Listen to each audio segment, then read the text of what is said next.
Bienvenue dans cette vidéo sur les changements d'état. On va d'abord étudier un petit peu les changements d'état et ensuite on va essayer d'expliquer un peu ce qui se passe dans une comète. Tout d'abord, quelques rappels. La matière existe principalement sous trois états, qui sont l'état solide, l'état liquide et l'état gazeux.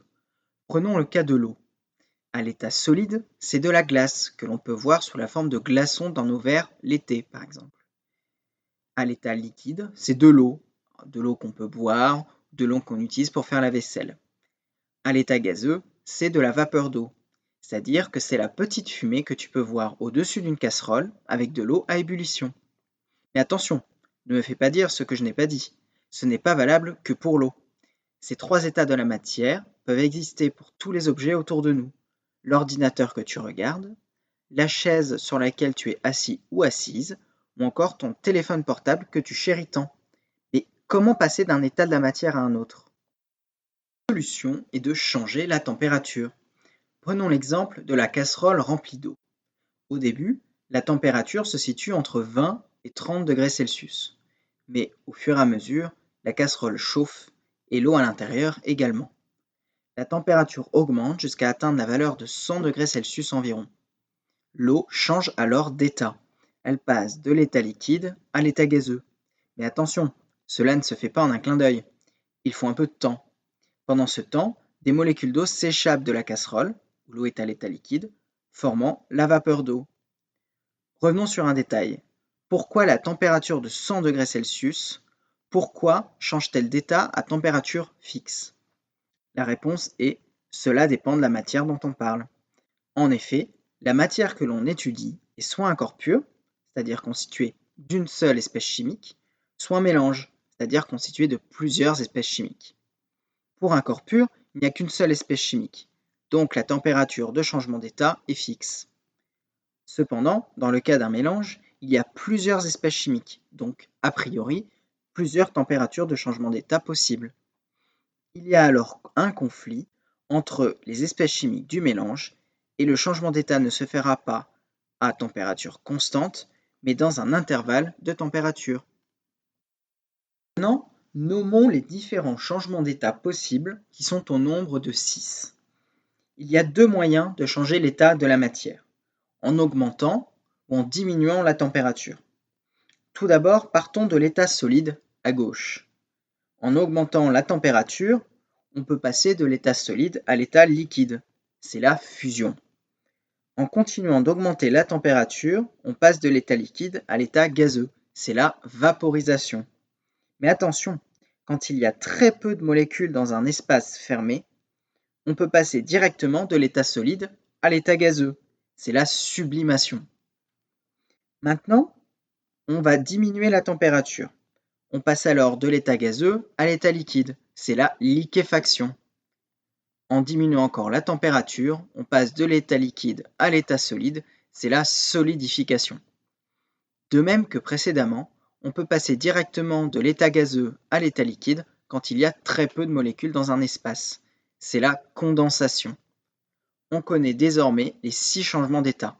Revenons sur les abus de langage que l'on fait souvent pour parler des changements d'état. Le terme de condensation est parfois utilisé pour le passage de l'état gazeux à l'état liquide. Par exemple, quand on dit que l'eau condense sur un pare-brise de voiture. C'est un abus de langage. On précise alors qu'il s'agit de condensation liquide. De même, l'évaporation et la vaporisation ne désignent pas le même phénomène. Par exemple, pour l'eau, la vaporisation, c'est le passage de l'état liquide à l'état gazeux à la température de changement d'état, soit la température d'ébullition. L'évaporation, c'est le changement d'état progressif et naturel de l'état liquide à l'état gazeux à une température inférieure à la température de changement d'état. Par exemple, l'évaporation d'une flaque d'eau après une averse.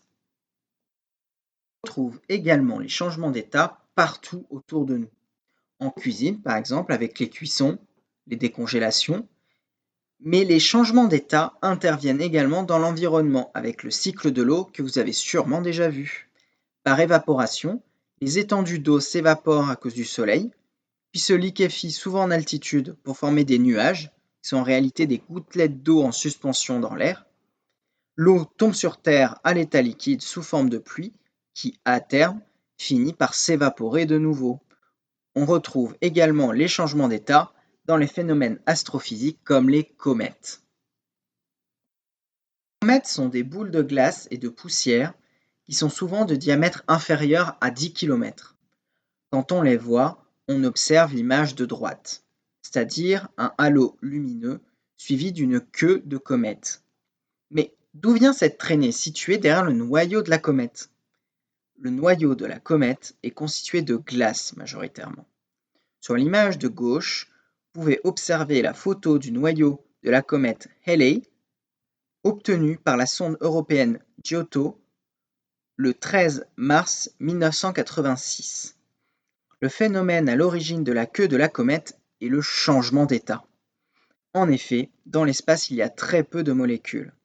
Le noyau de la comète, à cause de la hausse de température à l'approche du Soleil, et notamment à cause des vents solaires, parvient à passer de l'état solide à l'état gazeux. C'est la sublimation cosmique.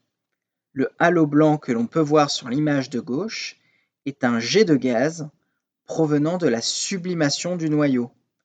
Ce gaz s'accumule ensuite pour former le grand halo de l'image de droite, pouvant aller jusqu'à 100 000 km de diamètre. Ensuite, au bout d'un certain temps, le gaz glisse derrière la comète pour former la queue de la comète. Et voilà, vous savez pourquoi une comète a cette tête-là. Si vous voulez en savoir plus, je vous mets 2 liens dans la description.